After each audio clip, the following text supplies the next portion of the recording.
Okay, so I have completed part three, the final video for Bethany's November 13th, 2022 statement. I've completed the statement analysis for it.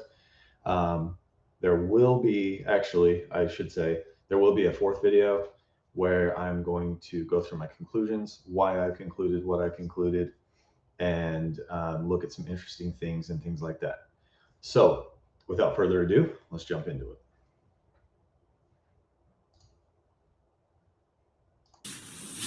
Make it to your room then? Mm-hmm. Okay, what time do you think she got in your room? Around like 4:20, 4:30. Okay, about the same time? Yeah. Where's her room located to yours? I'm the only one on the bottom floor, right by the front door. Okay. And then you go up the stairs, and Xana's room, and Dan's room, the kitchen, and then upstairs is Maddie and Kaylee's room. Okay. And where's Mojo? Right by the kitchen. Right by the kitchen? Okay. And did she say anything to you? Okay. Let's go to the analysis. And we're going to start at the top here. Okay, so we finished last time with no one else was talking. She said, didn't hear a single thing. And now the sergeant is asking about the rooms, and there's a discussion about where the rooms are and things like that. So let's go ahead and go through this. Did Dylan make it to your room then? We have another informal yes here. Okay, what time do you think she went down in your room? Around like 4:20, 4:30. The subject caveats with around like and gives a range 4:20, 4:30. Okay, about the same time? Yeah. A great question here would be, okay, then what happened? We don't get that question. The sergeant appears to be referring to when Bethany has said around 4:20, she called all of them and no one was answering and she just thought they all went to bed. Okay. All right. Where's her room located to yours? I'm the only one on the bottom floor right by the front door. Indicates sensitivity, a pause. It indicates sensitivity to the question, where's her room located to yours? So the subject begins by explaining where the subject's room is. The sergeant didn't ask how many people are on the bottom floor, but the subject decides to tell the sergeant that she is the, quote, only one on the bottom floor. This may be deceptive as he didn't ask this question. It is unknown the layout of the house for the purpose of this analysis. The subject is indicating that her room is the one nearest the front door, it seems, or it appears, okay? So the sergeant's asking for her room. All right, where's her room located to yours? The subject only talks about hers. So that's why I mentioned deception, okay? This is indicating to us this question is sensitive to the subject. And you got to ask why. Why would that be subject to her? Why would that be sensitive to her, rather? Let's keep going. Okay. And then you go up the stairs in Xana's room and Dylan's room, the kitchen, and then upstairs is Maddie and Kaylee's room. Okay, so she continues on. Fair. All right, so you here may indicate psychological distancing from the subject as the subject is including the sergeant into the statement. The subject then details where Xana's room, Dylan's room, the kitchen, and Maddie and Kaylee's room is. Okay, the sergeant only asked where Dylan's room is from the subjects. All right. So it brings the question, why did she explain so much here? Also, is there a living room in the house? Where were they when they were watching Vampire Diaries? Where is this couch that they were sitting on? Why is she not mentioning this room? I mean, if she's explaining the whole house, why is she not talking about the living room? Also, based on the subject's words, Maddie and Kaylee share a room. Okay. For the purposes of this analysis, the house layout is unknown. It appears the subject is indicating that Maddie and Kaylee share a room here. If this is not the case, and they in fact had their own rooms on the third level, This may be leakage of knowledge of the crime scene. This may be leakage of a disagreement of some sort regarding living arrangements. Now, I will say, I don't have this typed up, but I knew what I was going to talk about here. Earlier in, I believe it's number 2. Yeah, it was just the last one. I talked about how I believe the subject was that Bethany was explaining where likely Kaylee, when and where Kaylee and Maddie likely had their last moments alive. And that was in Kaylee's room. The subject said we all were in Kaylee's room hanging out. Then passage of time, and then indicating missing information. Then the word talked. We were all, quote, hanging out, and then talked. And then another passage of time, missing information. She then does what appears to be scripting about her and Maddie taking out the dog. Well, this is connected to this. I as a statement analyst, am understanding the psychological reality of the subject. Okay. I'm not injecting case facts or anything like that. I'm just letting her words guide me. And she says here, upstairs is Maddie and Kaylee's room, singular. Okay. That's how she says it. Maddie and Kaylee's room. Psychologically, she is telling me they share a room. Okay. So this is connected with when she says Kaylee's room. I don't know what room that is. I'm not interjecting case facts, but I just want to point that out. I thought that was extremely interesting. Okay. Sergeant. Okay. And where's, we believe, Dylan's room? Subject, right by the kitchen. The sergeant, after all this explanation, doesn't have his question answered. So he asks again for where is Dylan's room? Let's go back. Where is her room located to yours? She starts giving an answer. He says, okay. She then starts talking more. And now he's, okay, where's Dylan's room? It underscores this is sensitive to the subject. He is trying to understand because at this point of the statement, she had just talked about how Dylan came down to her room. He's trying to understand how this worked out. He's being told Dylan saw someone and she ran down to her room.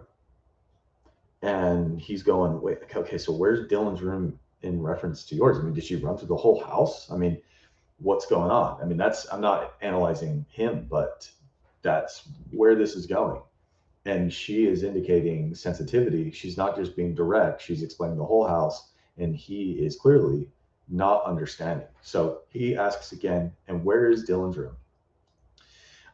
So he asks again. We note that the information he is getting is not in fact answering the question, which indicates that there's a lack of cooperation here. Okay. Right by the kitchen is giving only one reference point other than it's on the second from the bottom floor, right? Based on what she's saying. She's on the bottom floor. She's the only one on the bottom floor.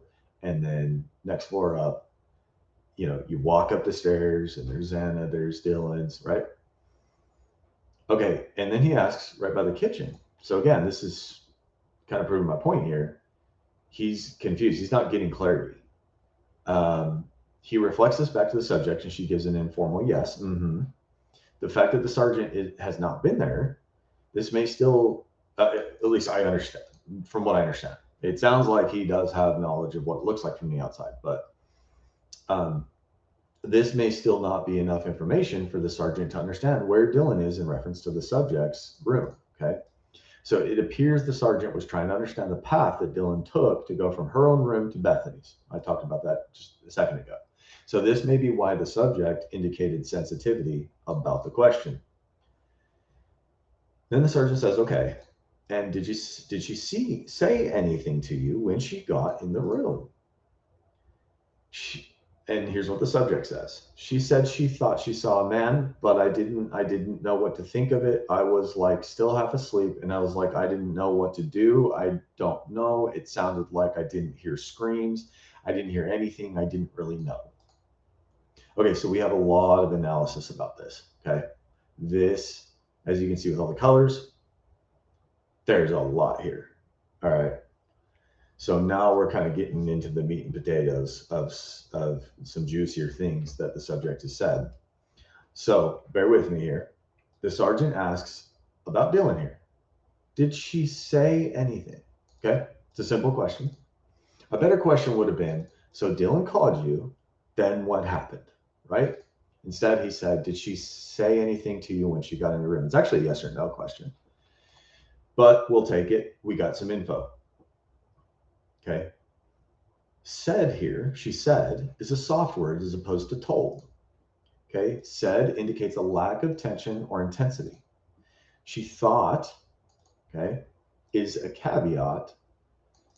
The subject notes the caveat that Dylan said. Okay. So she's specifying that Dylan caveated that she thought. Note that we're not getting exact quotes here. Okay. So she said she thought she saw a man. A man is also soft language, not an intruder, not the bastard who killed our friends, not the intruder who murdered Kaylee, Maddie, Zen, and Ethan. Earlier, we need to remember the subject's testimony is essentially that she heard someone fall into a table. She saw like a firework. She called everyone. So she was concerned enough to call everyone, but she just thought that everyone just went to bed. But now Dylan is saying she saw a man. So we listen on. Okay.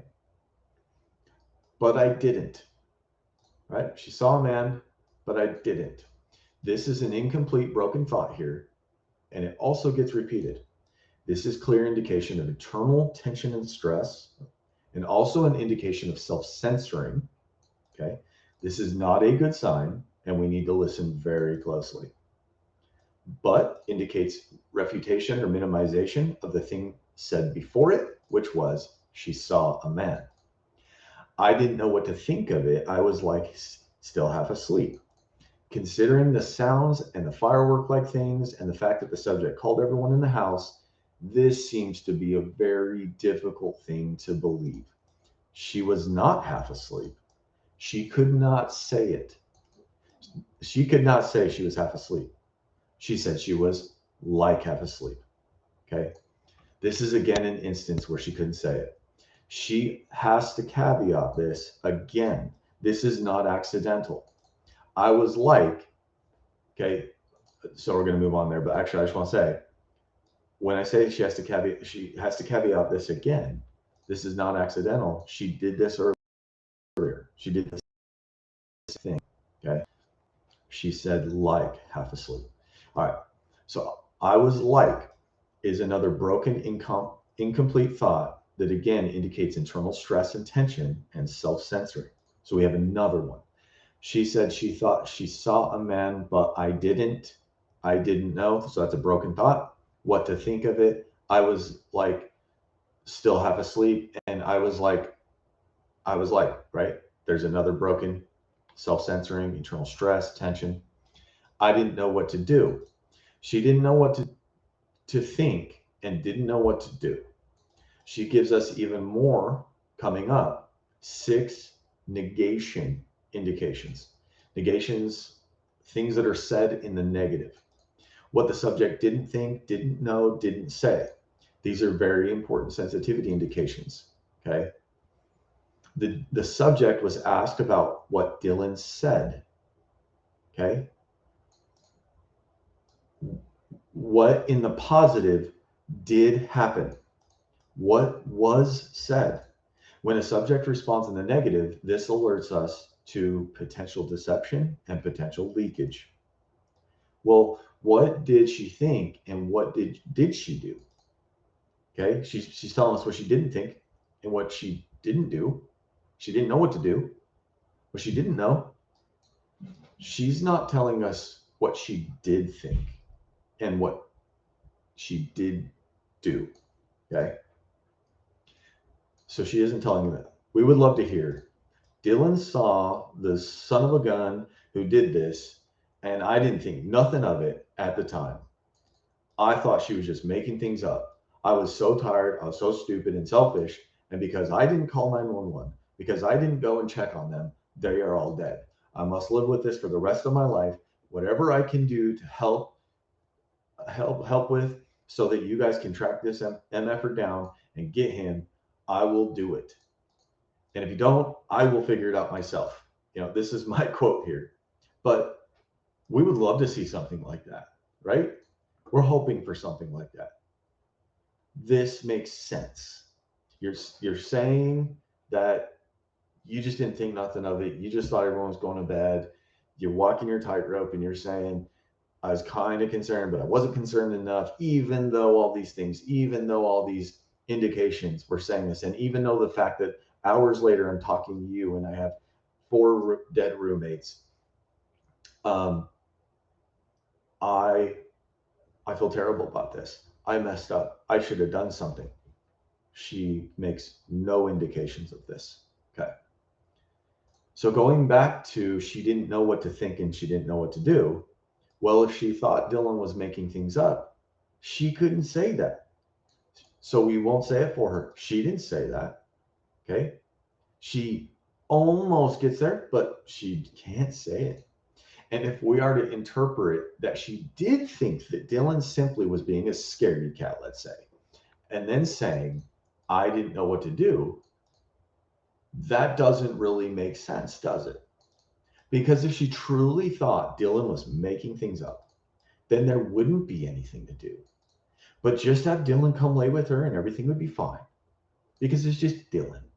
So the fact that she says, I didn't know what to do, we need to eliminate the possibility that she thought that Dylan was just being Dylan. So then we are left with this idea that she didn't doubt Dylan, but she didn't know what to do. In a sense, she would admit that she chose not to do anything and now the 4 are dead. There is no remorse, there's no responsibility, there's no honesty about those feelings. The subject is not displaying any shame about this. The subject won't even acknowledge it. We don't see the subject exhibiting any of those things because she has guilty knowledge regarding the Idaho 4. The subject had a role in this. Also, if she didn't know what to do, well, she knew what to do to help Dylan. She said, hey, come down here with me. But she didn't know what to do for the victims. I didn't know what to do is a claim of ignorance. The victims weren't answering or responding, and the one who did said she saw someone and ran down to her room. It might be objectively impossible to believe in this ignorance. And that's why I say what I say. I don't know. It didn't sound like. So we move on. These are 2 broken fragments of thoughts underscoring the internal stress and tension of the subject. And then we have a very cryptic phrase here that we're confronted with. I didn't hear screams. This is the leakage we were wondering would come. Right? Earlier, I said that we might have some leakage here and we're listening really close. Okay? So I didn't hear screams. The subject, as a reminder, was asked about what Dylan said to her. And now we are being confronted with the subject telling the sergeant that she didn't hear screams. This is specific. Screams, not I didn't hear a scream. This isn't the subject saying, I didn't hear Dylan scream. The subject is telling the sergeant, I didn't hear screams. This is her defense. Rather than assisting the sergeant in understanding what happened to assist in the apprehension of the criminals or the criminal who did these heinous things and destroyed 4 young lives, the subject is giving the sergeant her defense. This is leakage that the subject is concerned about being a suspect, an accomplice or a participant, or at the very least, an apathetic witness. However, this leakage is pregnant. It doesn't only indicate that, it also indicates that the subject heard screams. If I walked out to the living room after talking with my wife and one of my kids said, I didn't hear anything, what does that tell me? He or she heard something. This indication that the subject has guilty knowledge. This indicates that the subject has guilty knowledge of the murders of Idaho 4. The subject continues with their defense. I didn't hear anything, and I didn't really know. This could possibly be understood as, I know Dylan said she saw someone, but I didn't. Now, we have a pretty clear lie here. I didn't hear anything. We had just detailed earlier how she had heard what sounded like someone falling into a table and Murphy bark, and she heard a little firework. Right? When I say earlier, I mean part 2. Just not far away from this part of the statement in this part of the interview. She heard something. So I didn't hear anything. I didn't really know, is again her claim of ignorance. And this may be a fragmented sentence here. She may have simply not finished her thought. I didn't really know what. Underscoring the sensitivity for the subject. So this one, I didn't hear screams. I didn't hear anything. I didn't really know. All this negation is in kind of the pink, the peach. I didn't know, don't know, didn't sound like, I didn't hear screams, I didn't hear anything, I didn't really know. The internal stress and tension here is palpable. Okay, we're gonna move on. Okay. Not sure what he said. She didn't say anything more than she just saw someone. Yeah, that's all I remember her saying. This is a decent question. We understand what he's getting at, but it's poorly worded. So Dylan's calling your phone, then what happened? So that would be ideal. Yeah, is a simple and direct answer. She continues, however. Okay, so she didn't say anything more than just saw someone. Yeah, but then she continues on. That's all I remember. All, which all means all, and that's all means. Nothing else is what Dylan said. What we're understanding, Dylan simply called and said, I saw someone, that's it.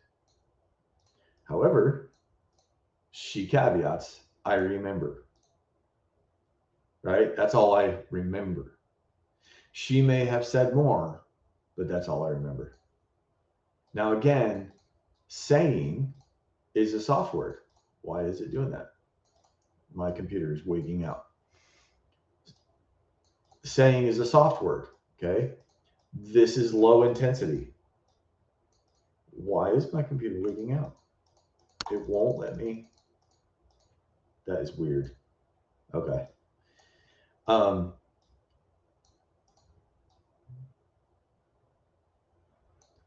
That's crazy. What is going on? All right, maybe it'll do it now. Let's see.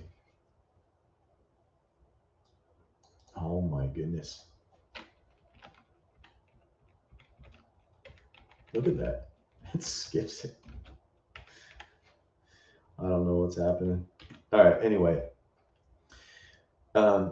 This is low intensity. Okay, her saying, all I remember her saying. This doesn't really match with hurry and come downstairs after Dylan is saying this to her. So Dylan told me she saw someone, right? That would be more tension in the communication. There would be more stress there. So there's something off about how this is being communicated. And it alerts to us that this might be a facade. Okay. This saying, all right. She whispered, that's all I remember. She called me, she was whispering because she was so scared. She seemed so scared. She didn't want to be loud, She told me there was intensity. Saying is soft. So there's something funky here. Okay. So we're wondering how genuine this really is. Okay, so your bed then, if I'm looking at the right house, you have a parking lot front door and your bedroom's just to the right. So it's an informal yes here. Again, the layout or floor plan for the sake of this analysis is unknown. It is presumed that this is easily refutable if this is in fact not true. The subject is confirming that the subject's bedroom is to the right of the front door if you're facing the house.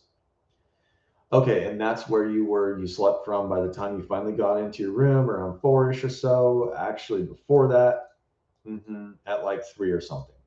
So the sergeant gives the subject words here. The subject says, which is another informal yes, and then caveats at like 3 or something. At like 3 something.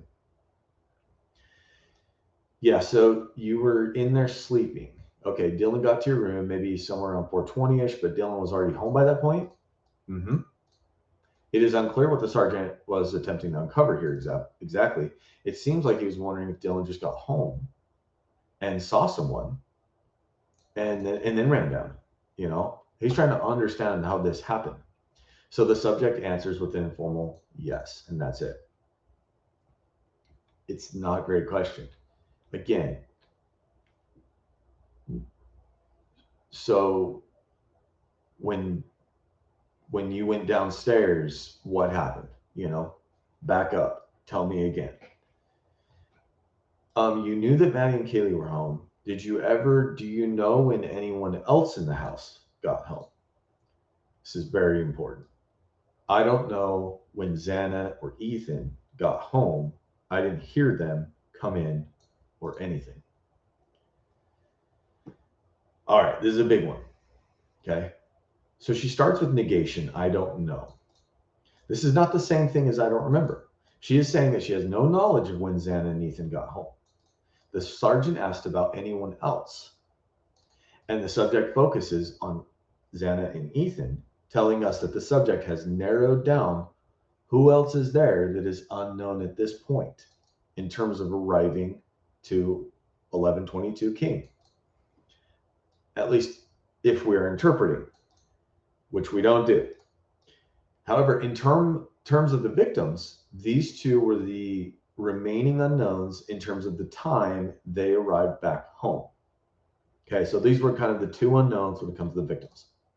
So she goes right to talking about Xana or Ethan. I don't know when Xana and Ethan got home. This would be fine on its own. She continues on and specifies, I didn't hear them come in. This is not clarifying if she heard them after they came in, right? She continued. She just said, I didn't hear them come in. That's different than I didn't hear them at all that night. I didn't hear them at all last night.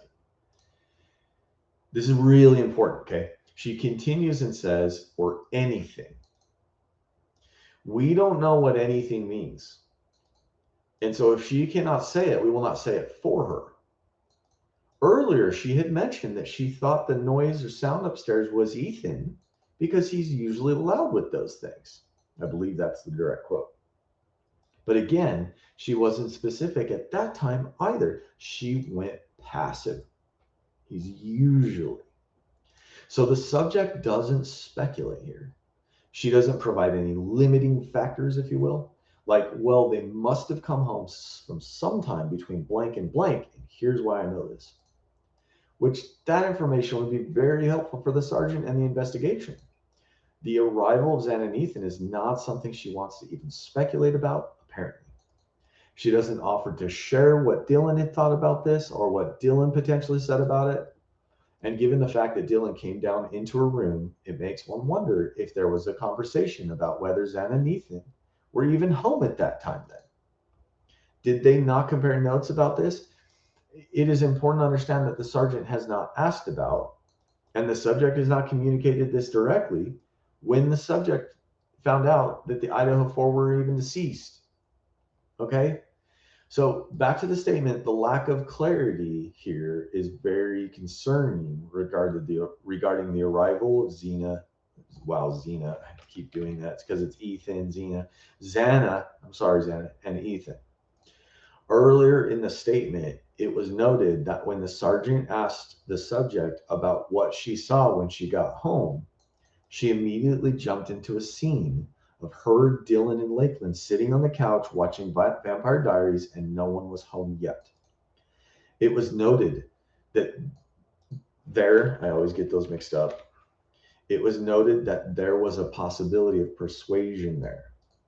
Okay. There was a lack of clarity as to how she knew this, how she knew that no one was home yet. There was so much regarding this statement. There was a strong indication of scripting or narrative, right? So she didn't say, I didn't hear anyone else come home at the time. Or as far as I knew, no one was home. No one else was home. It was presupposed in her account here. The force of it, along with the scripting and the lack of explanation of what she saw, makes the concern here that Xana and Ethan may have been there at the time. They may have not been alive at the time. Her account is that no one was home yet, and she didn't say that she left at any time afterwards, okay, around the Vampire Diaries time. So there's a possibility that Xana and Ethan got home undetected by the subject at some point as well. That's the other possibility here. So let's think about that. If that's the case, there would be an openness from the subject that she wouldn't be sure if Xana and Ethan were even home then. There would be a surprise then to think that Xana and Ethan were home. If Xana and Ethan came home undetected, she's saying, I don't know when they came home, then she'd be surprised to learn that they were home. So the fact that earlier she had mentioned the possibility of Ethan being upstairs indicates that she wasn't surprised by the fact that Ethan would have been walking around making noise upstairs, because again, at that point, she didn't hear them come in. So she wouldn't have thought Ethan was upstairs. We have a potential glaring contradiction here. We are finding her out here. This also further underscores the concern about the subject went to passive language when mentioning Ethan, what he usually did. Okay, there's a lot of concerns about that. Not only is it insulting him, not only is it blaming him, but it might be a way to hide the fact that she knew he was home. By doing this, she is indicating that she knew that Ethan was at the house at this point. Further, so then you got to ask the question, how did she know she was at the house? She's telling us she didn't know when they got in. Further, she has indicated that Ethan was not part of the household in her mind. So this is another corroborating clue that she would have had to know Ethan was at the location to even posit that it may have been Ethan upstairs making noise. Because again, now she's saying she never even heard them come in. Okay? And one final thing, the way that she presumes that Xana and Ethan would have come in together at the same time. I don't know when Xana and Ethan got home. She didn't say, I don't know when Xana got home, and I don't know when Ethan got home. I don't know when Xana or Ethan got home. I don't know when Xana and Ethan. There's a togetherness there. There's a closeness. There's a package. And this indicates that she had knowledge that they did, in fact, arrive at 11:22 King together. Okay. Did I move on? I think I did. All right, let's catch up. I'm getting excited. And did she say anything to you when she got into the room? She said she thought she saw a man, but I didn't know what to think of it. I was like still half asleep, and I was like, I don't know. Okay. It didn't sound like I didn't hear screams. I didn't hear anything. I didn't really know. Okay.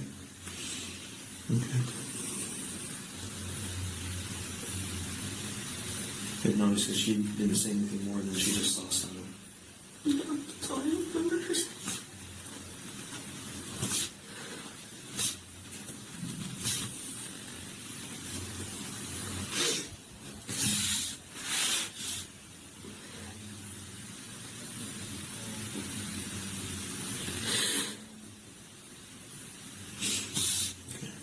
So your bed then, if I'm looking at the right house, Yeah, sorry guys, I went way ahead. That's my bad. So we're gonna catch up and go on a little bit more. you have a parking lot, front door, and your bedroom's just to the right. Okay. And that's where you slept from by the time you finally got into your room around 4-ish or so. Actually, before that. So like 3 something. Yeah. So you were in there sleeping. Okay. Dylan got to your room maybe somewhere around 4:20ish, but Dylan was already home at that point. You knew that Maddie and Kaylee were home. Do you know when anyone else in the house got home? I don't know when Xana or Ethan got home. I didn't hear them come in or anything. Okay. Okay. And last time you saw Xana and Ethan was at the Sigma guys. Okay.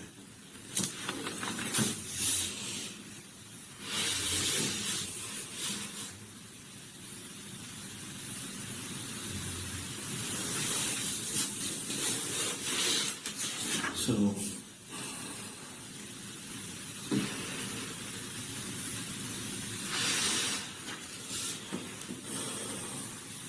did you see anything weird at the party?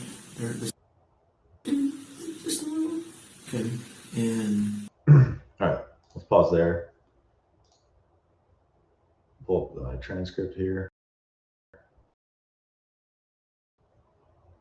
There's a awesome bright green frog out my window right now. Okay, so let's see. Can you see that okay? Yeah. All right.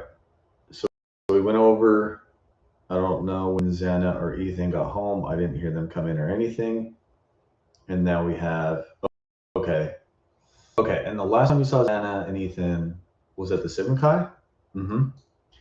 Here we have the sergeant giving the subject words. When was the last time you saw Xana? When was the last time you saw Ethan? Tell me what happened once you got to Sigma Chi. These kinds of questions would have almost surely unearthed precious information. Instead, we have the sergeant asking this yes or no question. The subject says, which is an informal yes. But then we have, okay, so did you see anything weird at the party there at the Sigma Chi? We believe he's saying Sigma Chi. I'm not sure she said no. It was just a little one. Okay. So I slowed this down and listened to this numerous times. It appears to me that she says, no, it was just a little one. I'm not 100% sure, so I'm caveating for accuracy. Not sure about the no, not sure about the one. I do believe that that's what she said. I cannot say I know this is what she said. So the analysis weakened by this lack of surety. Okay. So with that, no would have been fine, simple, and direct. Did you see anything weird at the party? No. She continues on and says, it was just a little one. It was a little party, is what it seems she's like trying to say, although we avoid interpreting. Whether the party was small or large doesn't change the fact that there may have been something weird at the party.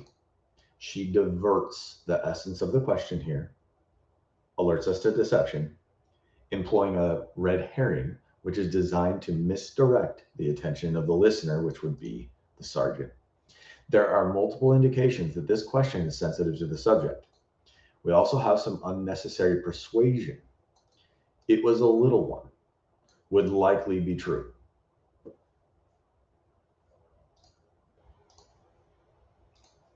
Okay, sorry, I had to get the editing suggestions out of there. I didn't even realize it, but they're right there. They're super annoying. You can tell I typed this up and I just, hey, this is what it is. Might not be grammatically correct always. We also have some unnecessary persuasion. It was a little one, would likely be true. It was a little one. She adds just, which indicates she was comparing that with something else, right? There is some force here. It was just a little one. We have, for the second time, some persuasion to diminish an event or a thing by employing little. The subject has used this before in this statement. Earlier, she did this with the firework. It was a little firework. It reminds me of some quotes that we probably have seen in movies or stories. It was just a little kiss. It was just one night. It was just a little drink. This is on the same level of persuasion and diminishment as these kinds of phrases. We have what she's saying is on the same level of persuasion and diminishment as these kinds of phrases we have likely heard or heard personally or used. She is simply not talking about whether she saw anything weird or not, which that's the question. If she cannot say it, we will not say it for her. This answer from the subject alerts us to the idea that something regarding the party occurred and she doesn't want to communicate it. Okay.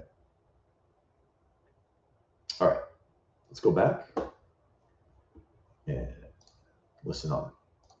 Seems how the way that they're set up, where everyone hanging out primarily up in the main common room area, where most people hanging out in individual rooms and stuff like that. It was a little bit of a mixture. At first, it was in the like apartments, and then it was the main room. Okay. And then as I was leaving, I wanted to grab a backpack from our friend's room, and Xana and Nathan were sitting on the couch just listening to music. Okay. So, okay, and seems how the way that Sigma Chi, they're set up, where everyone hanging out, I don't know exactly what he's saying. Everyone hanging out primarily up in the main and common room area, or were most people hanging out in individual rooms and stuff like that? Was a little bit of a mixture. At first, it was in the like apartments, and then it was in the main room. This is a poor question because the sergeant is asking about what people were doing, and he is giving words here. You left the house and begin going to Sigma Chi. Then what happened? Okay. Would have been a great question. We didn't get that question here. The subject starts off with a which indicates sensitivity, a pause here. Okay, sensitivity to the question, right? A little bit. And if you notice, this happens throughout this whole statement. She starts with a pause. These questions in totality are almost all of them indicate they're sensitive to her, that the questions are sensitive. Not a good sign. A little bit. We have some further diminishing. Okay. It was a little party and a little bit of a mixture. There's a need to minimize this event. Now she said a little bit of a mixture. So the mixture was what was caveated. Not a little bit of both, but a little bit of a mixture. That would mean logically, mostly not a mixture. A little bit of a mixture, mostly not a mixture. With the passage of time, and then right here, this indicates that mostly in the apartments, right? A little bit of mixture, but mostly not. At first it was in like the apartments, and then passage of time. So it seems like the time is on the apartment side. It was in the main room, okay? We have at first with a corresponding and then, which makes some sense and indicates a passage of time in the apartments. At first and then, okay? Something happened in the apartments is what this is alerting us to. The sensitivity about the apartments is further indicated with in the like apartments. She didn't want to say in the apartments. We're not going to say it for her. She cannot. Was this in the halls of the apartments, near the apartments? We aren't sure exactly because she isn't being clear. So to be balanced, the subject may be saying they aren't quite like apartments. So that's why she's saying like apartments. Again, the and then indicates a passage of unknown time here regarding the like apartments. It was in the main room. She's not saying that I partied in the apartments, then I went into the main room. Instead, it was in the like apartments, and then it was in the main room. Okay, this is psychological distancing regarding this whole scene. She is not putting herself there using pronouns. She is not being specific about we or I or they. Okay, she is just generally explaining the party. Now, this is partially on the sergeant here for just a poor question, but there's a lot of missing information here, underscoring the sensitivity regarding the scene and the need to not share details about this time, place, and experience. The need to avoid sharing. I did this, then I did this, then this happened, etc. Okay. And then as I was leaving, I went in to grab a backpack from our friend's room, and Xana and Ethan were sitting on the couch just listening to music. Okay, there's a lot here. All right. So I'm going to keep this up here. The sergeant merely said, okay, and the subject continued on with some information that he didn't ask about. We are listening very closely here, and we're going to try to understand what she's saying, what she's not saying, and why she's saying it. And then is a passage of time, indicates missing information. As I was leaving, I went in. It sounds like she was either outside at this point or not in a particular room, in a common area. The subject explains also that she went in, but also why she went in. And she says to grab a backpack from our friend's room. Much of this all seems to be unnecessary information so far, which alerts us to pay even more attention. He didn't even ask a question. Now we're getting unnecessary information. We are getting high alert here, high alert. She has preempted the question. Why did you go back in? This question was sensitive to her. She also tells us of a backpack that she grabbed, not my backpack, not Dylan's backpack, a backpack. She is psychologically distancing herself from this backpack by not explaining whose it is. Whose backpack is this? Why did she grab a backpack? What is inside of this backpack that is in the same apartment or room as where Xana and Ethan were?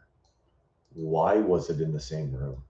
Was this Xana's backpack? Was this Ethan's backpack? Were there weapons in this backpack? Were there drugs in this backpack? Investigators hopefully have looked into this. We also have, this backpack deal is a big deal. She is explaining, she feels the need to explain why she went in, and her explanation is very confusing.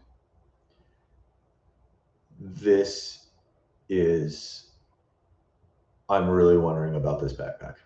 Okay. Was this, yeah, anyway, let's keep going. We also have an incomplete social introduction to our friend. Okay, we aren't given a name. We do not know who our is here either.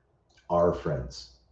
So there's psychological distancing with the friend, the room in the apartment here as well, and as well, the backpack. Xana and Ethan were sitting on the couch just listening to music. Sitting indicates tension. This could be internal tension of the subject, okay, that is being projected here, or perceived tension of Ethan and Xana between the two, between Ethan and Xana and the subject. It is not clear, at least to this analyst. However, tension here is indicated. Could this have been a friction point between the subject and Xana and Ethan that may be a clue as to their deaths? We have some persuasion here with just listening to music. They were on the couch listening to music. That's not what she said. This would have been fine.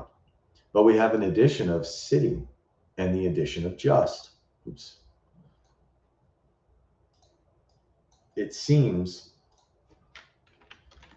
that the subject was thinking about something else they may have been doing with the just. Was the subject's presence, right? So we're getting some persuasion. They were just listening to music. Was the subject's presence what brought tension to the scene here? Was the act of grabbing the backpack is what brought tension here? Notice that there is no communication between the subject and Xana and Ethan.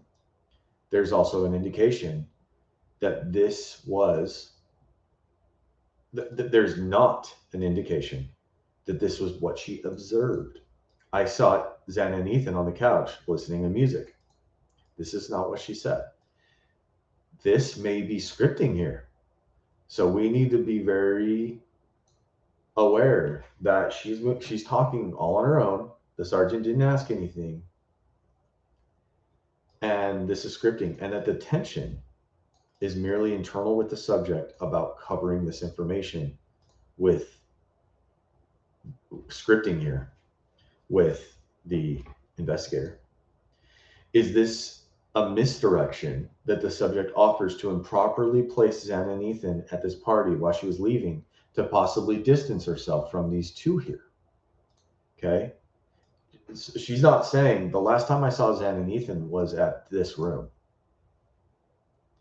They were on the couch listening to music. This is not what she's saying. Earlier, the subject said, I was with Ethan and Xana most of the night, but then one of my friends came. Her name is Yessie, and I hung out with her the rest of the night. Remember, this is earlier. I think this is on part 1, way early in the statement. If we had interpreted this part right here, okay, if we had interpreted this, we would have assumed that she would have been there with Xana and Ethan listening to music, right? It sounded like she was there most of the night. I mean, most could be not very much to some people. I mean, she was not being specific. So it sounds like this was not the case. It sounds like she didn't even know up to this point that they were in there listening to music. There's a potential contradiction here in her account, is what I'm getting at. Earlier, she wasn't specific and we didn't interpret what she said. And this is a great example as to why. It sounds like the subject was doing one thing and that Xana and Ethan was doing another. Okay, so that might be the contradiction. Listening to music is unnecessary information. Again, they were just listening to music. So they weren't talking. They weren't drinking. They weren't talking with others. They weren't doing anything else, right? I saw them, they were on the couch. No, just listening to music. If we really just take what she's saying to its logical conclusion, they were not doing anything else. They were just listening to music. They weren't talking, they weren't drinking. This is what the subject's communicating, and we're going to hope that the sergeant treats this carefully and asks some good questions about this. Let's go back. Okay. And that was up in the main room, or that was in some? That was in an apartment. That was in an apartment? Mm-hmm. Okay. Did you hear of anything that happened to anybody? Mm-mm. Was there anyone strange or odd hanging around the party? Mm-mm. Okay. Do you know of anybody in your house that has an issue with anyone? Any ex-boyfriends? Anything like that? Sorry, let's listen to what she says. All their ex-boyfriends were really nice, and they still were good friends. Okay. All right, so we're going to go back up. Okay.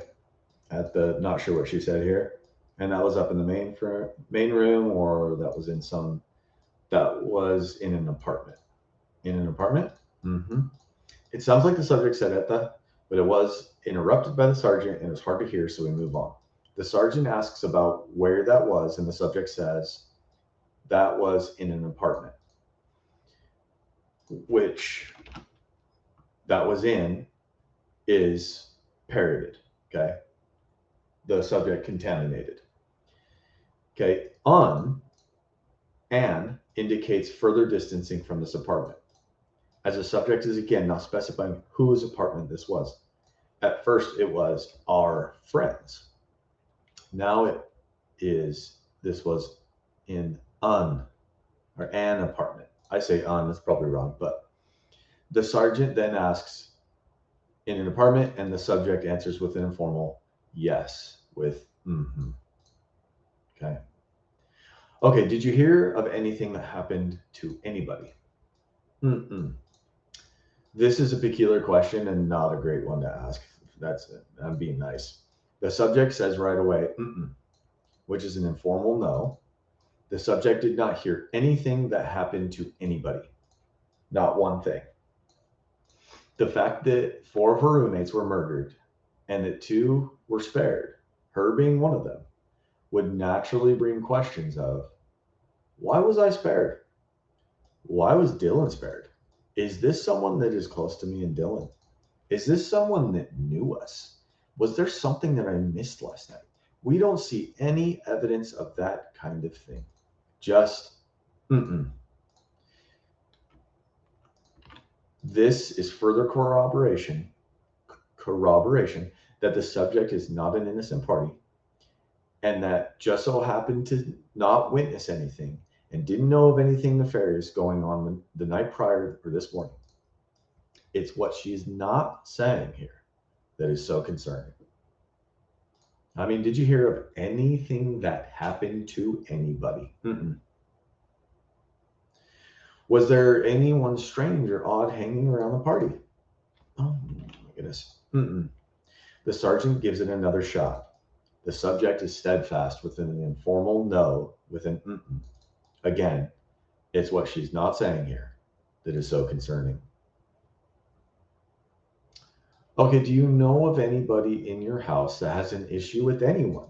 Any ex-boyfriends? Anything like that? So he's asking. I mean, we go up here. Um, did you see anything weird at the party? Okay, what's going on with the party? Where were y'all at? Okay. And that was up in the main room, and the part of me is trying to understand. Did you hear of anything that happened to anybody? Is there anyone strange or odd hanging around the party? Do you know of anybody in your house that has an issue with anyone? I mean, I don't know if I agree with the questions being asked here, but I appreciate the attempts here. Okay. She says, mm-mm. All their ex-boyfriends were really nice and they were still really good friends. Mm-mm is an informal no. So we have a lot of analysis here. Okay. So hang with me. All is all, no exception. We will dive into this a little bit more. Their ex-boyfriends. The sergeant asked about anybody in your house, which would include the subject. The subject focuses on their ex-boyfriends. Does the subject not have any ex-boyfriends? Is that what we're to understand here? The fact that the subject didn't include herself here is curious and may be a deceptive tactic here. His question involved her. When she says there, we don't know who she's thinking of also. Is she thinking of the female victims only or Dylan plus female victims? She's not clear. The subject doesn't break down who all these ex-boyfriends are with names, relation, details, etc. And or why. Her opinion is that there is not anyone to be concerned about.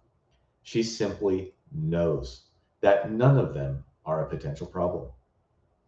How does she know this? Her confidence here is very concerning. She is characterizing them all the same way as well. Again, we see all. There's one bucket. They're all ex-boyfriends and they all get the same exact explanation. There is no nuance between any of them. We're talking about 3 girls. I'm sorry, 3 plus Dylan plus Bethany. But at least 3 with the way that she's talking about there. How is that possible? We also don't know how many there are here. How many ex-boyfriends? He doesn't know. She's not explaining it. Additionally, it seems that she knows all of their exes. Think about it. The subject, it appears to not even be open to the idea that there may be an ex that she doesn't know about, or that an ex that she had only heard about and never had any personal experience with. This would make sense if she was very close with each of them, grew up with them, knows them intimately, and for quite some time, right? At least probably since, let's just say, elementary. But the social introductions indicate otherwise, and that is an understatement. So we have a big problem on our hands here. She wants to be believed here. Rather than breaking things down for the sergeant, allowing him to decide, or even to work through this together. Or, oh, that is not a word, or maybe it is, or allow the sergeant to look them up each and decide for himself, he and the others that are the ones with the responsibility of finding out who did this after all. The subject is apparently wanting to convince the sergeant that they don't need to investigate any of these. Assuming her innocence for a moment, it would naturally follow that her offering this info, detailing who the X's are, which ones did what and have said what and may have indicated what, how long each have been X's, who's still around, who's in town, would be something she would be personally invested in.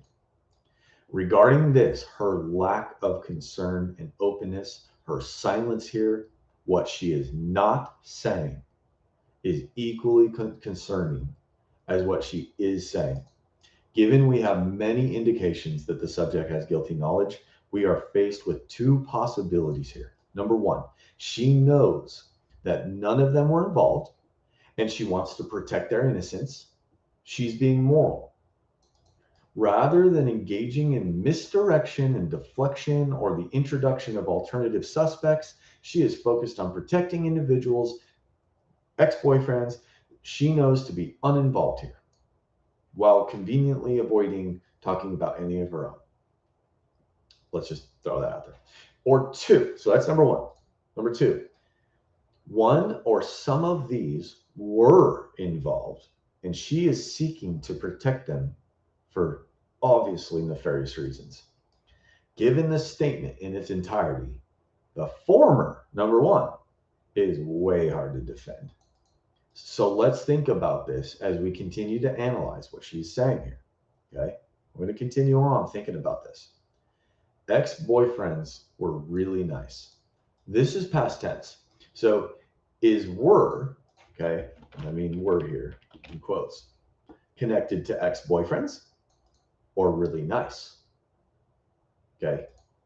The past tense were here use may indicate that she couldn't say that they are really nice. If she was innocent, she's on the thought process of figuring out which ones are most likely, if at all. This would be a current, an is. These ex-boyfriends are nice. This ex-boyfriend is nice. This ex-boyfriend, I don't know, right? It would be a current thought process. So they were still really good friends.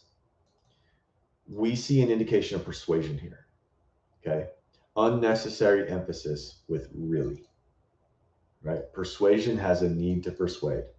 So she says they, meaning all, were still really good friends. Not they were good friends, right? We are simply not getting any indication that she's even open for any of these to be considered worthy of any kind of investigation, or unworthy, if you want to put it that way. Again, without even sharing their names or info or relation to any of the victims, without sharing that with the sergeant, the subject has a strong need to be believed here, and that is troublesome. This indicates that one or more may have been involved in the Idaho 4 murders. Looking back at number one or two, okay? Number one or two, right here. It's even harder to defend number one. She gives little to no support other than they were all really nice with no nuances between them. They all were really good friends. All of them. And by the way, we don't know anything about the subject's ex or current boyfriend or boyfriends or exes. And we don't know if Dylan's ex or current boyfriends were in this pool of potential suspects, of ex-boyfriends. One final note. This is interesting. The word still is an interesting word and an unnecessary word. Okay, so what's the big deal with still? Okay. All of their ex-boyfriends were really nice and they were still really good friends. They were good friends of ours. That's not what she said. She added still. Still indicates something potentially challenged the relationship. Right? I still want to go to the park. Still indicates a challenge, a focal point of a potential barricade, a point of reference, potentially a specific time that is connected to the context. Let me give you a better example. I love you versus I still love you. Doesn't that communicate something different? Still gives us this indication that something challenging happened. This may indicate, now, still would make sense still after the breakup, right? That could be a possibility, but this may indicate that there was a focal point, a point of contention that specifically was on the subject's mind and it leaked out here. Okay. All right.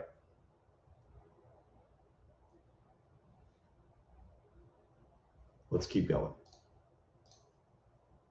Okay. Have you ever had any of your roommates complain about anyone stalking them? Once though, Kaylee said when everyone was like gone, me and we were at the sorority house for a meeting, and it was little Kaylee and she was taking Murphy out to pee. This was a while ago, and she said she swears she saw someone staring at her while she was taking the dog out to pee from the How backyard. long ago that was? Maybe like a month. She could see like a man silhouette like staring at her. Okay. We're going to break down these two little segments here. Okay, have you ever had any of your roommates complain about anyone stalking them? Once, though. Kaylee said when everyone was like gone, me and we think Dylan were at the sorority house for a meeting, and it was only Kaylee and she was taking Murphy out to pee. This was a while ago. And she said she swears she saw someone staring at her while she was taking the dog out to pee from the backyard. This is fascinating. So let's break this down. I have a lot of thoughts about this. All right. A lot of analysis. Look at all these colors. Okay. More colors, more analysis. All right. So she starts off with However, she then tells the sergeant of once, which contradicts This is an indication that she was immediately turning down the notion before she even thought about it. This is further support of the psychological reality the analysis has been uncovering throughout. And we're going to see more here. She starts off with once, though, which gives off the impression that before I tell you anything, there was one time. This speaks to priority. It's important to understand after that once, though, persuasion has a need to persuade. Okay. Are there more than? Moving on, Kaylee said there is a difference between saying, okay, so Kaylee said there's a difference between saying Kaylee saw someone staring at her while she was taking Murphy out to pee in the backyard. Okay, Kaylee saw someone staring at her versus clarifying that, quote, this is all according to what Kaylee said, right? The first one denotes the subject's belief in Kaylee's account, right? Kaylee saw someone staring at her while she was taking Murphy out to pee. The other doesn't make that commitment. It's merely Kaylee said that she saw. And keep that in mind as we move on here because the subject goes with number 2. Okay. And there's a little bit later, just keep that in the back of your head. Okay. The subject interrupts the flow instead of explaining what Kaylee said. All right. She interrupts the flow. Once, though, Kaylee said, interrupted. She then says, when everyone was like gone, me and Dylan were at the sorority house for a meeting and it was only Kaylee and she was taking Murphy out to pee. This was a while ago. And so what are we to make of this? This whole section is unnecessary information. So we need to make sure we understand this as this can be leakage and give us insight as to the psychological reality of the subject. She feels the need to explain first, before explaining Kaylee's account, to explain that when everyone was like gone, like maybe an indication that she doesn't mean gone in the sense of deceased, but it could also be a lack of commitment to the idea that everyone was gone. Okay, so this is I'm going to kind of build a possible case here. And this is the first one. All right, I'm not dead set on this, but just bear with me. This whole idea of like God, okay, alerted me to something, and it's this. It could be the lack of commitment to the idea that everyone was gone. All right, so just bear with me. Keep that in the back of your head. No one else was home. Everyone else was out. These are simple ways of explaining this, and they don't need caveats. That's not what she said. So we're open to some things here with this like, okay? Then we're confronted with me and Dylan were at the sorority house for a meeting and it was only Kaylee. Out of all those in the household, she explains me and Dylan. She didn't explain where anyone else was. The subject remembers exactly where she was when this happened.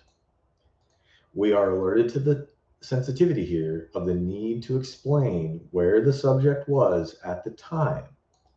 It was not her, right? It was not me.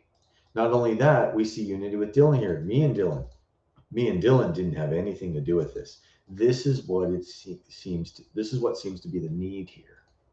Why would anyone think? Why would the sergeant question where the subject and Dylan was at this time? It appears that this was a concern for the subject. Why is the subject alerting us to the sensitivity that she has a need to have an alibi here? So we have a caveat about everyone was gone. Then we're seeing that she has a need for an alibi. It makes one wonder, did you have something to do with what Kaylee saw? Okay. We're also seeing priority here. Okay. Number one, it was once. Was it once? Number two, everyone was like gone. Number three, me and Dylan weren't involved. We also have, by the way, extra sensitivity as the subject explains why they were at the sorority house for a meeting. Okay. So we were at the sorority house. Let me explain further. It was for a meeting. Okay. Then we have number 4 in the priority list, and it was only Kaylee. This is unnecessary, as she explained. Everyone was like gone. Right? That was number 2. So she says it again. We have further reinforcement here, which is extra indication of the sensitivity is even more alarming. Okay? She's forcing me to ask these questions and wonder about this. Number 5, she was taking Murphy out to pee. It's unavoidable to make this observation. The person who was staring at Kaylee would see that Kaylee was taking out the dog. So the question is, did Kaylee specify this? When everyone came back home or whatever, did Kaylee explain that she was taking out Murphy when she saw this stranger? Right? Just hypothetically, if she didn't ever even mention that she was outside to take out Murphy, this would indicate that she was, or someone that she is connected with, saw this. It wouldn't be all that strange to explain that Kaylee was outside taking the dog out to pee, and that's when she noticed something. So it wouldn't be weird for her to share that with friends and stuff. But the fact that she says it here, and later she says it twice, it indicates sensitivity. Number 6 in the priority list. This was a while ago. Okay? So a while to some may be recent to others, right? A while ago may be a long time, ago to others. A while ago is unspecific. Although if the analyst was to interpret, it seems this leans more towards a long time ago. But this analyst doesn't interpret. Just considers what the subject is intending to say here. And if she does end up specifying how long ago this was, we may have more to unpack, okay? All right. So then we have number 7 on the priority list. We now have what Kaylee said. Okay, so let's review. It was once. Everyone was light gone. Me and Dylan weren't involved. It was only Kaylee. She was taking Murphy out to pee. This was a while ago. And now we have, she said she swears she saw someone. Okay, say that 10 times fast. She said she swears she saw someone. She said she saw someone. That's not what she said. That's not what the subject said. The extra verbiage here indicates sensitivity. Okay. She said she swore. Right? She swore is not what she said. That's past tense. She said, past tense. She swore, past tense. She saw, past tense. No, she said, past tense. She swears, present tense. This change in tense is unusual in the sense that this is a really hard sentence to say. Basically, throughout this whole statement, she hasn't used a whole lot of present tense, okay, the subject. So it's unusual in that sense too, all right? She said she swears she saw someone. This may be leakage. Kaylee swears. Just speculating here. Did Kaylee swear at the subject? Kaylee swears, right? Is that leakage? Did the subject hear Kaylee swear at this point in time in the account? Because the one that was staring at her was in fact the subject. Did Kaylee swear at the person who was staring at her? And as she's recalling this memory, it leaked. She swears. Not conclusions here, okay? But this statement is very interesting. And the more I analyzed it and followed the principles, it led me to this. And it's wild. Staring at her while she was taking the dog out to pee from the backyard. She again mentions the taking out to pee. Okay, we analyzed this earlier, but she mentions this twice. Okay, the dog going out, the dog peeing. There's also some really fascinating things here.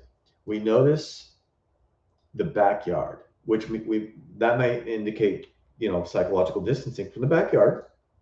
She doesn't say not our backyard, right? She doesn't say our backyard. So from indicates, it seems, that she saw someone from the backyard, okay? Or she took out the dog from the backyard, okay? So we have two different options. She saw someone from the backyard, or she took the dog out from the backyard. If it's number 2, that she took the dog out from the backyard, how would the subject know this? Did Kaylee specify this with friends, which door she went out to take the dog out to pee? Also, she said earlier, Murphy. Okay, this is important here. There's a change of language here that's fascinating. She said Murphy, and then later she says the dog. Okay, she was taking Murphy out to pee. This was a while ago, and then she said she swears she saw someone staring at her while she was taking the dog. So this is a change of language. Murphy to the dog. What changed about Murphy? Okay, what changed about Murphy? After Kaylee saw someone, he became the dog, it seems, which is an indication of psychological distancing. Murphy is close, it's intimate, it's his name, it's title, it's respect. The dog, right, is kind of diminishing him, right? So the dog indicates psychological distancing. Was this the subject or a fellow accomplice who was spying on Kaylee? And Murphy was Murphy, and then Murphy began to bark. And once Murphy alerted Kaylee, Murphy became the dog. This change of language is curious. These are just speculations, but the statement in its totality brings these kinds of questions up, these coins of questions. And I am open to these possibilities because of the subject's own words. Okay, fascinating statement. All right. And then we have, do you know how long ago that was?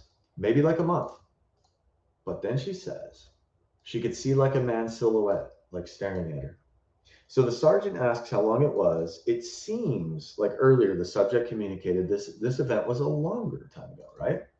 Objectively, a month ago is recently in the sense of investigative work, given the four had been murdered, and apparently there was at least one sign of reconnaissance or surveillance and or stalking behavior within a month. Now, she caveats this with maybe like, so we're not sure if that means shorter than or longer than a month. Given all the indications, it doesn't seem out of line to lean towards uh, a month or shorter than a month. But we won't say it if she can't, okay? Now, the subject was asked how long ago this was. She answers, but then she continues on her own. Again, we're listening very closely. She could see, okay, she could see threw me off. She could see there was something about it that I sat here and stared at those words, and I couldn't figure out why was this bugging me. This indicates that the subject knows that she saw a man's silhouette, or at least knowing in the sense of the subject believes this. There is a change of language here. Earlier, it was noted that the subject relayed this information with a caveat. She said she saw. I said, keep this in the back of your head. Now we're confronted with she could see. We are alerted to two possibilities here. Number one, the subject is just scripting here. This is purely fictional. Okay? This is narration. The sergeant didn't ask about this. She is continuing on and saying this. And there would be a need to narrate this and script it. Number two, the subject does in fact fully believe this. She knows that Kaylee could see. Why does she now believe this though? The introduction of like a man's silhouette seems to be the difference between earlier, A, the subject merely relaying what Kaylee said she saw, to now B, the subject fully believing.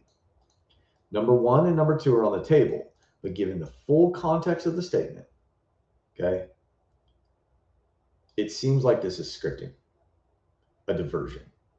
Okay, why? Well, we have caveats of like a man's silhouette and like staring at her. The subject cannot commit to these. So we have this mixture, this inconsistency. This may be because they're merely fictional. Okay, this seems like diversion tactic. Okay. All right, let's get back to the interview.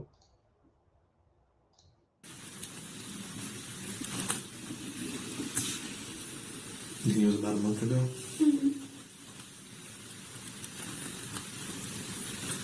Did Kaylee have any issues with anyone? Mm-hmm. Okay.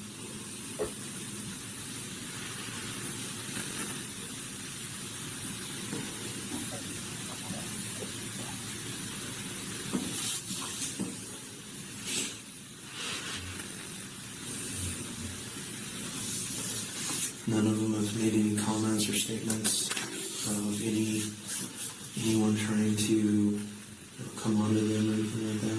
Mm-hmm.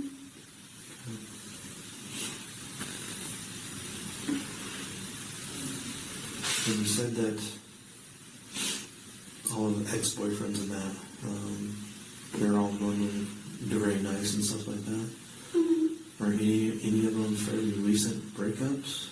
One, but Like you said, every little bit. Can you give me a little information on that one? his name's he lives Okay. Where's he live? down the street On Taylor? on King, I think.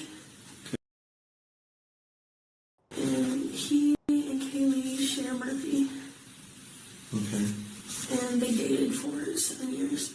And that's in Kaylee? Mm-hmm. Or something like that. And they dated for 7 years? Something like that. Since high school. Their families are really close too. Okay. And they shared Murphy? Mm-hmm. I think. All right, we'll stop there. So we're going to go to shared Murphy. All right, I'll remember that. At least I think. Okay. Let's go back to analysis. I hope that was showing the actual video and not me. Goodness. StreamYard doing me dirty tonight. Okay.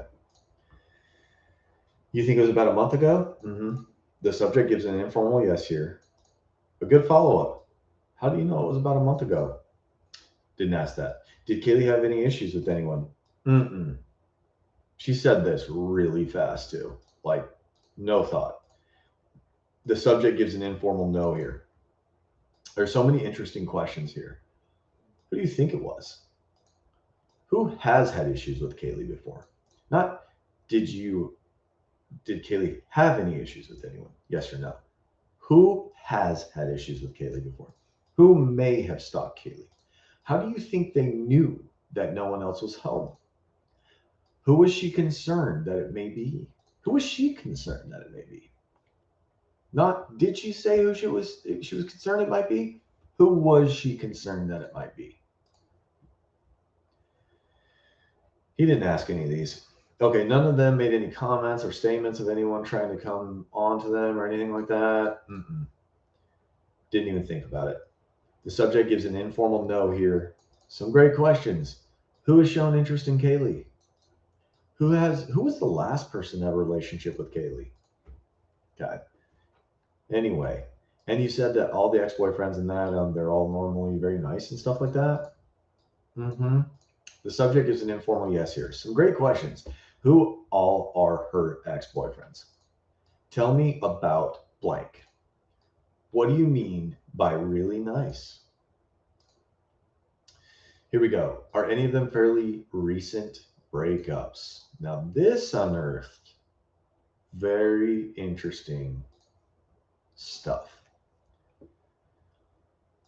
One, but I don't know. Just maybe. We have sensitivity indications here. Clearly, there is a but, which indicates refutation or minimization of one. There's clear sensitivity by but and or denotes resistance, exasperation, or hesitancy to speak about the subject of the one. Very fascinating. We are faced with two options again. One, she knows that none of the ex-boyfriends, this one now in particular, were involved, and she wants to protect their innocence. And she is being moral here rather than engaging in misdirection. Okay? Rather than engaging in deflection or the introduction of alternative suspects. She is focused on protecting individuals she knows to be uninvolved here. Or two, one or some of these were involved. She is seeking to protect them for obvious nefarious reasons. We are listening very closely. She says, I don't know, and maybe just. I don't know if she says just. I don't know is speaking in the negative, underscoring the sensitivity here. Again, if she truly didn't know who did it, ex-boyfriends would be one of the most logical and rational candidates for a crime like this. That's why the sergeant's asking. If she didn't know anything about who did it, she wouldn't defend those who she cannot be certain didn't have anything to do with this. In fact, she would want any and all ex-boyfriends to be investigated. She would have priority. Her priority would be to help law enforcement, at the very least, find the killers. We are again listening very closely to this. Okay, We're also open to diversion. Okay. An act. All right. An act. Okay. But we're going to look at it. Every little bit helps. Can you give me a little information on that one? His name's, we believe, Jack, and he lives, don't know what that is.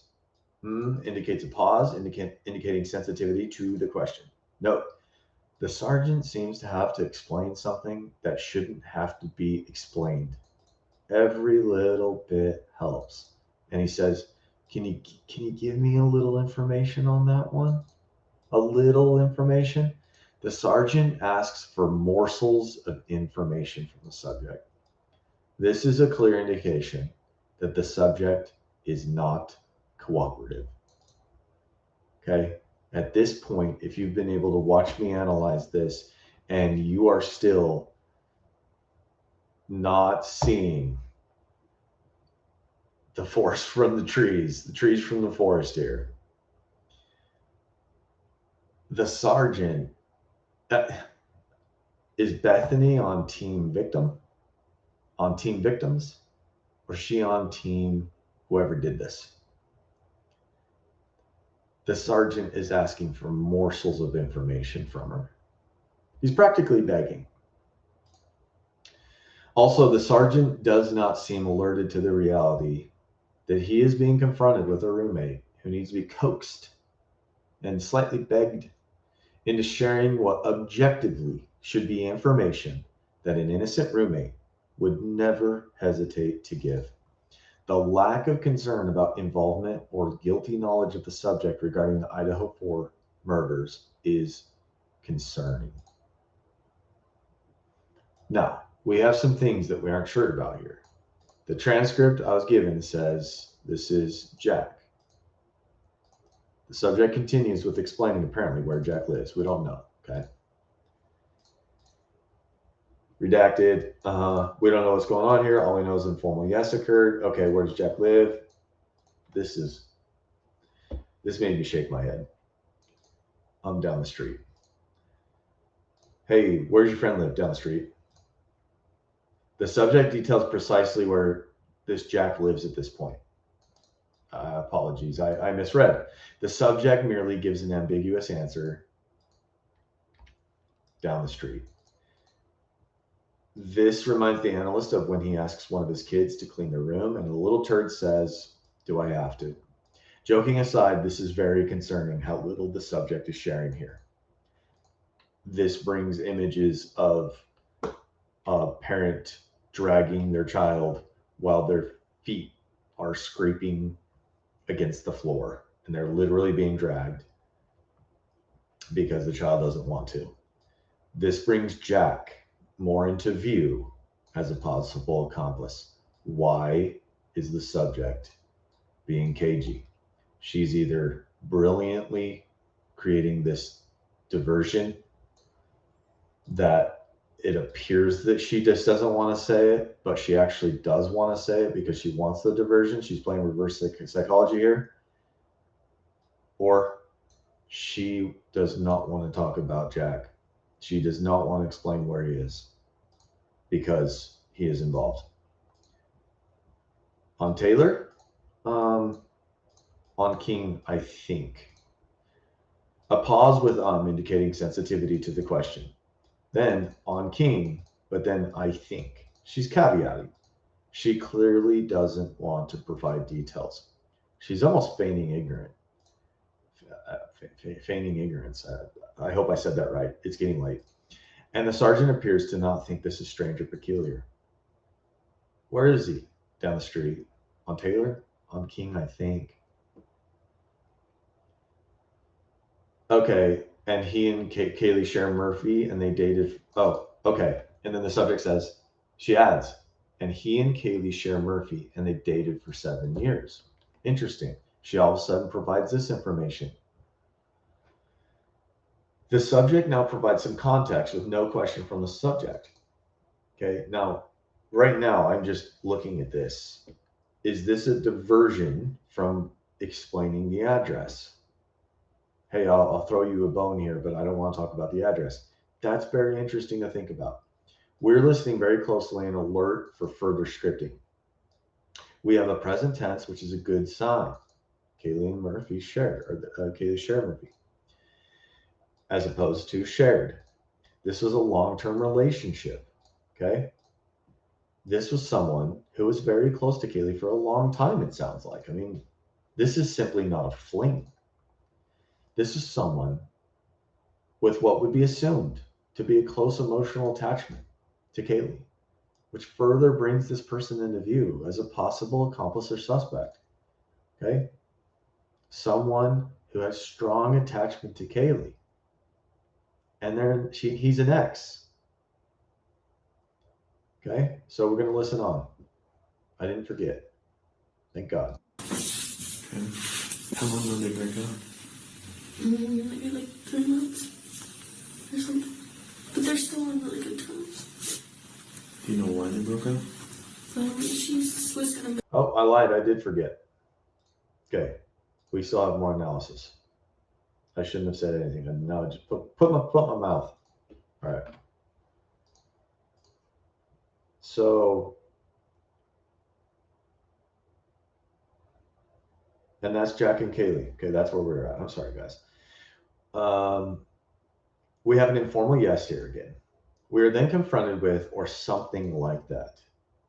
We're not sure what this is in reference to. Was this in reference to 7 years, or he and Kaylee sharing Murphy? It seems like Occam's razor would point to 7 years. However, we do not interpret, we listen.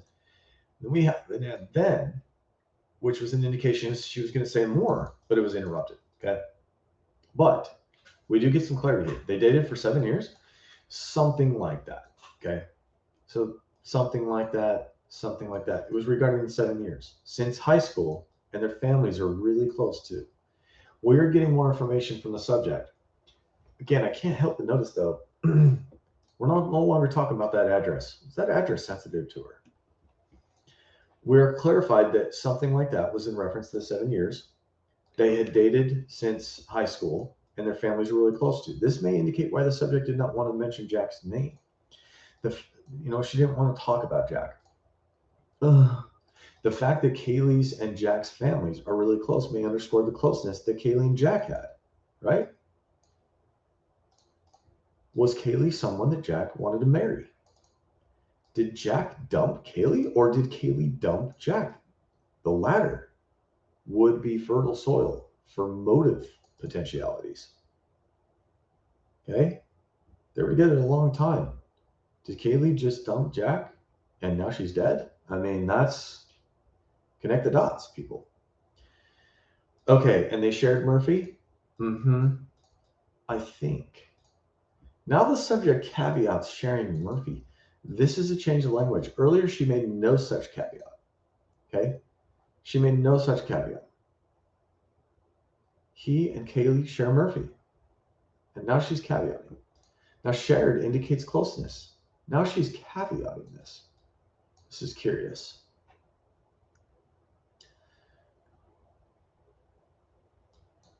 Is it because, wait a second, we can track him down because of the Murphy thing? This is curious. Okay. How long ago did they break up? Maybe like 3 months or something. But they're still on really good terms. Okay. I think we just listened to this. Let's see. Yeah. Maybe like is a caveat. And so is, or something. We're not sure about this 3 months because she's not sure about this 3 months, right? It could be more, it could be less.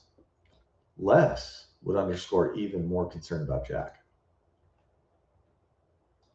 3 months ago is not that long ago, but indicates refutation or minimizing of what was said before it. 3 months.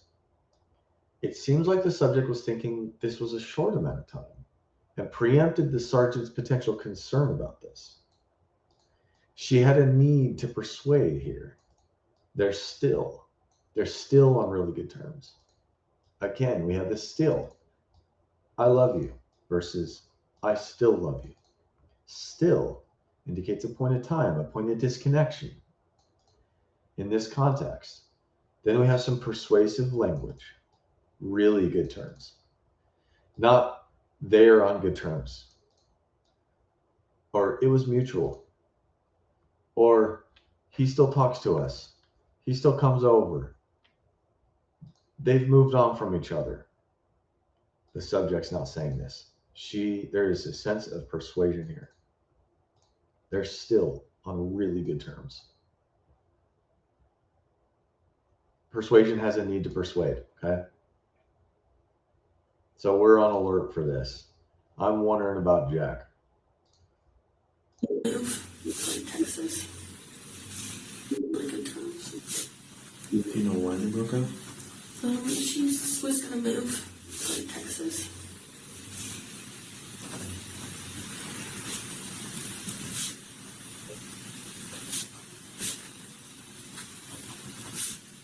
Where's Kaylee from? Portland. Okay.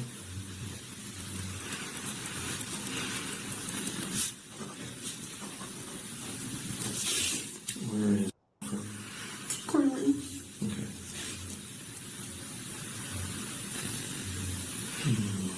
Okay. You said that they're still on good terms, they still talk to Very each good other? terms. Yeah. Okay. Has Kaylee been seeing anyone else lately?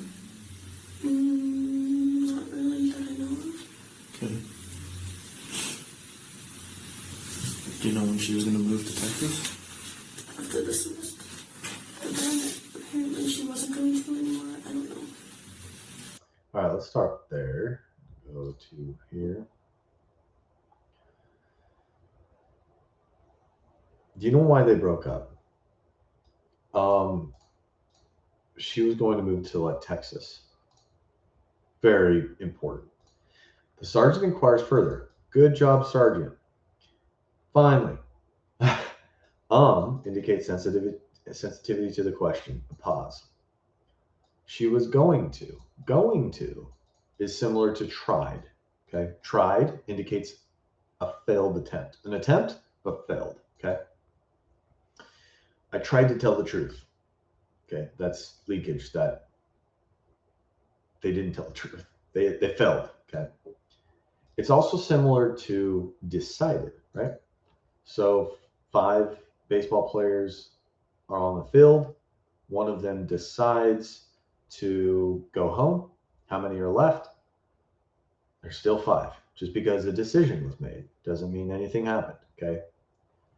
So more to the point, Kaylee and Jack broke up because she was going to move. Kaylee, it appears, broke up with Jack. This brings Jack further into view as a potential suspect or accomplice. What is the relationship between subject and Jack? It would be a good question here. Tell me about your experience with Jack. What do you think about Jack? It'd be great questions. The subject asks about Kaylee, and the subject says Coeur d'Alene. The sergeant changes the subjects and moves on. The sergeant changes the subject of conversation and moves on. Missed opportunity. So Kaylee's from Coeur d'Alene. Where's Jack from? Coeur d'Alene. That makes sense. Jack is also from the same town. The subject indicated they went to high school together. They were together since high school. That's not really surprising. Okay. You said that they're still on good terms. He still talked to her. Very good terms, yeah. The sergeant reflects back what the subject said. Without the reinforcement, really. She said really good terms. The subject now says very good terms. So she didn't parrot that. She again, for the second time, reinforced good terms and finishes with yeah. Very fascinating. We're not sure if this yeah, by the way, was answering he still talk to her, right? Okay. So if yeah is the answer to he still talk to her, then yeah is a one-word answer. And if she didn't answer he still talk to her, that indicates sensitivity, big time. She doesn't want to answer that question. And it's what the sergeant asked for, which is a bad question rather than Tell me about their current relationship. Or better yet, tell me about when they first broke up. What happened? Those kinds of questions. So it is what it is. He still talked to her? That's a yes or no question. But the subject offers no more information regarding this subject of them talking. Okay? Basically, what I'm getting at is trust me. Very good terms. There's no explanation. Just my word. You need to trust in my word. Not let me help you understand why. He comes over. He knows Kaylee's dating someone else or has dated someone else. He's totally fine with that. He's moved on and dated other people. Um, he's not jealous. He comes over, often. He There's just nothing. Okay. Persuasion has a need to persuade. Okay. Very important question. Has Kaylee been seeing anyone else lately? This is the longest of the whole statement. Not really that I know of. And she finished with an uptick. And I usually don't talk about tone, but when people finish with an uptick in tone, it sounds like a question. And in statement analysis, if that is a question, right? Because we try not to use punctuation on verbal conversations. If she wrote it, then if she wrote a question mark, then fine, that's coming from her. But a question mark may not be what she intended, so we try to stay away from punctuation. It sounds like a question. A question to a question is one of the biggest sensitivity indications in statement analysis. Not really that I know of. Sounded like a question, which lacks commitment. Which then we're confronted with. She's still caveats here. There's a big long is a long pause indicating sensitivity. This is a caveated answer. Not really is not a no. It's caveated. We don't know what not really means. Does this indicate that she heard something else? This would further underscore the importance of the possibility of jealousy or anger regarding Kaylee dating someone else and how Jack may have motive here. However, again, this all could be a diversion tactic. Okay? Well, I don't know what happened here. So we're open to the possibility as well. The subject may be using deception tactics here to get the sergeant's attention off the subject. So I'm open to both ways. But this is concerning. Very concerning here.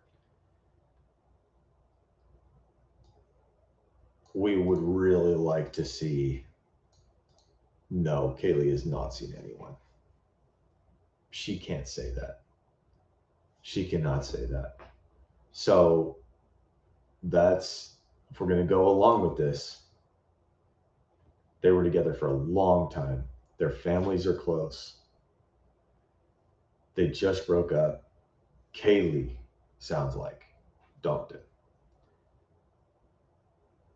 And she may have been seeing someone else. And now she's dead. That does not look good. Does not look good. Does not sound good. Okay, do you know when she was going to move to Texas?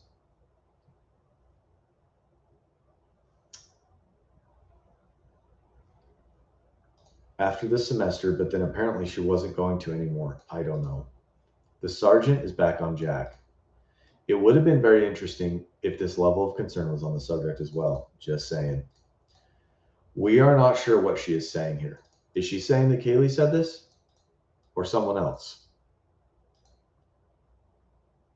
This doesn't sound like firsthand knowledge of what Kaylee said. She is not confident. She's not committing to this.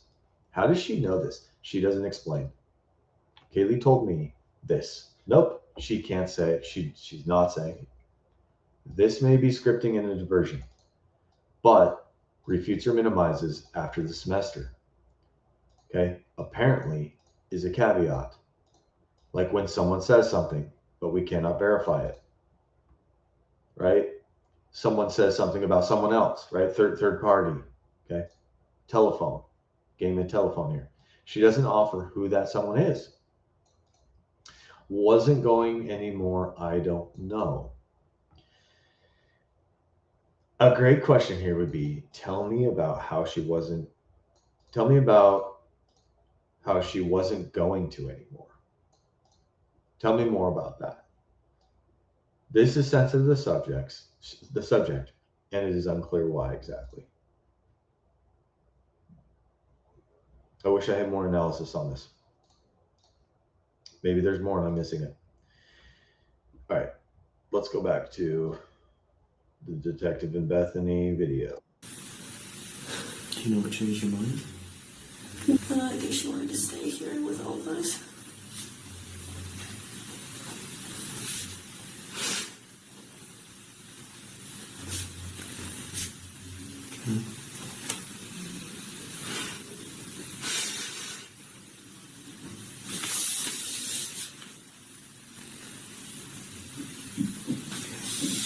Is there anything else you think is important for me to know?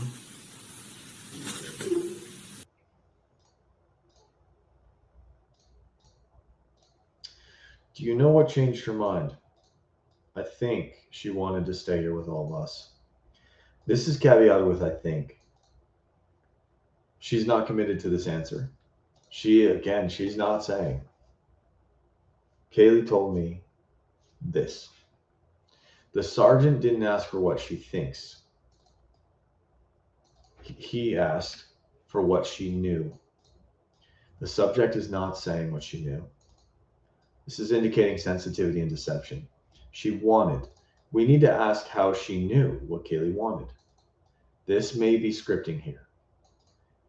The sergeant is asking, what changed her mind? Not, what do you think she wanted? Also, who is us? With all of us.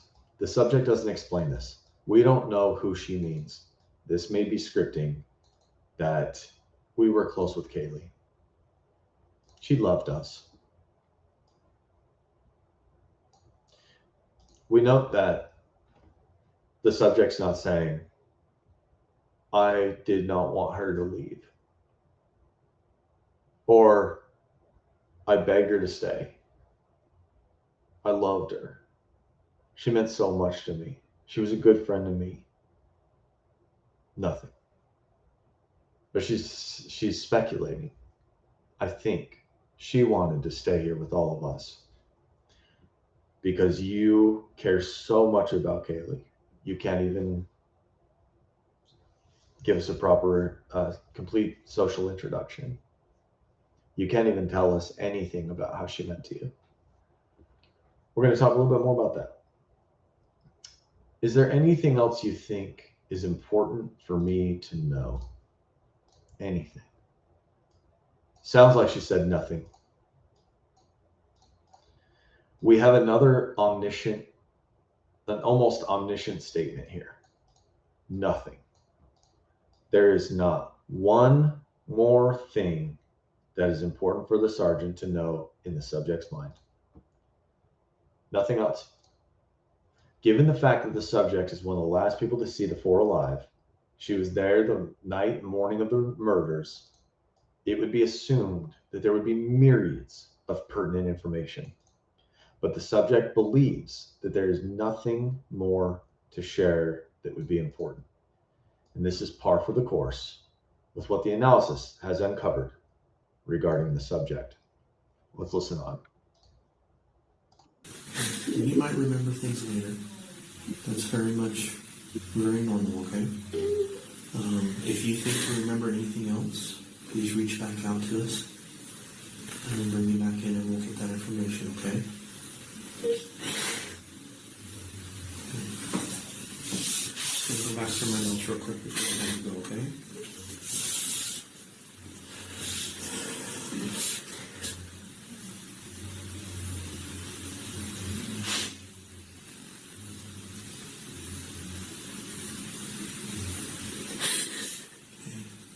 And you don't remember Kaylee's last name? Gonzalez.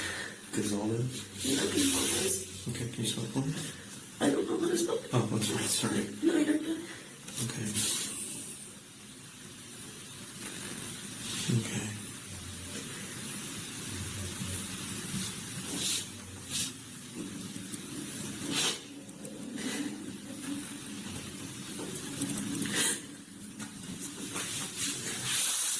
All right. Yeah, I very much thank you for sitting down with me, okay? I'm going to take you back to the room so you can be with your friends, all right? All right. And that concludes the video. You might remember things later, yada yada. If you remember anything else, not sure, she made just a noise back to him. I'm going to go to my notes real quick, okay? And you don't remember Kaylee's last name. I think Gonçalves. He says Gonzalez might be Gonçalves. This is particularly frustrating. The sergeant realizes that he never got Kaylee's, one of the victims, last names from her roommate, underscoring the psychological distancing of Kaylee from the subject. The lack of social introduction for Kaylee and the priority for self, the subject, over the victims. The subject almost went the whole statement without giving Kaylee's full name. And even then, the subject is not sure about the subject's spelling of her last name. She has been sure of some things. For example, that there was no more important information to share. Remember, she said nothing. There's nothing, no more important information to share. And that none of the ex-boyfriends are even remotely concerned. She's sure of that. She's sure that none of them can be looked into, should be looked into. Giving you information about this sergeant would be just a waste of time. But here the subject and the sergeant is, this late in the statement, having the subject clarify Kaylee's last name. And surely there is nothing more important that the subject can share at this point, now that Kaylee's last name is given, because that was the only thing she just missed that. Apologies for the sarcasm.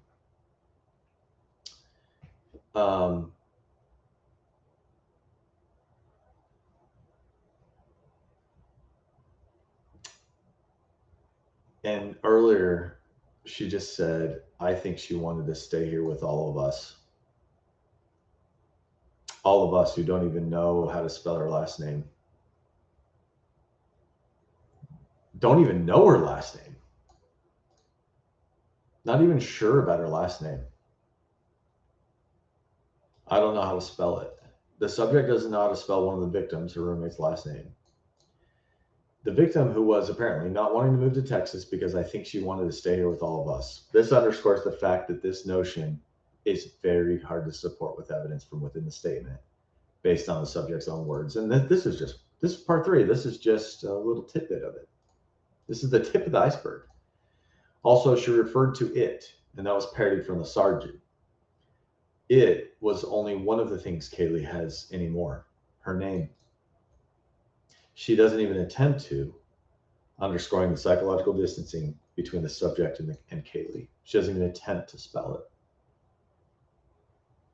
Kaylee's name is one of the final things left of Kaylee. Her memory, her name, her beliefs, her will, her dying wishes, what she would want other people to do. Her name is one of them. She doesn't even know how to spell it. She's not even sure she knows her last name. Sergeant says, oh, that's right, sorry. Subject says, no, you're good. The sergeant has apologized for the subject not being able to spell the victim's, Kaylee Gonçalves last name. Kaylee Gonçalves' last name. And the subject responds with, no, you're good. Not, it is me who should be sorry, Sergeant. I don't even know how to spell Kaylee's name. What kind of friend was I to Kaylee? The disrespect is not unnoticed here. All right. I hope this helps. I hope that this made sense for y'all, as always. I hope this encourages you. If you are investigating this case, I hope this helps bring you clarity as to where to look even more. I'm really looking for. I have just really enjoyed analyzing Dylan's and now Bethany's. Bethany's statement has blown me away. It exposed how much I need to actually sit and look at these words to really fully comprehend what's going on. Because when I first read through this, when I first heard this, I did not notice almost anything that I picked up in this analysis. So anyway, I don't want to monologue for too long. It's been a long video, and if you've gotten this far, God bless you. And thank you so much for watching. Um, I I just want to provide value and material that encourages you, that educates you, that inspires you, that helps you be a better listener, that helps you think more critically. And if you have a thought, if you have some pushback, a question, um, recommendations on what I can do better, I'm open to hear it. I would love to hear any feedback. Um, that being said, I hope you have a wonderful day, and God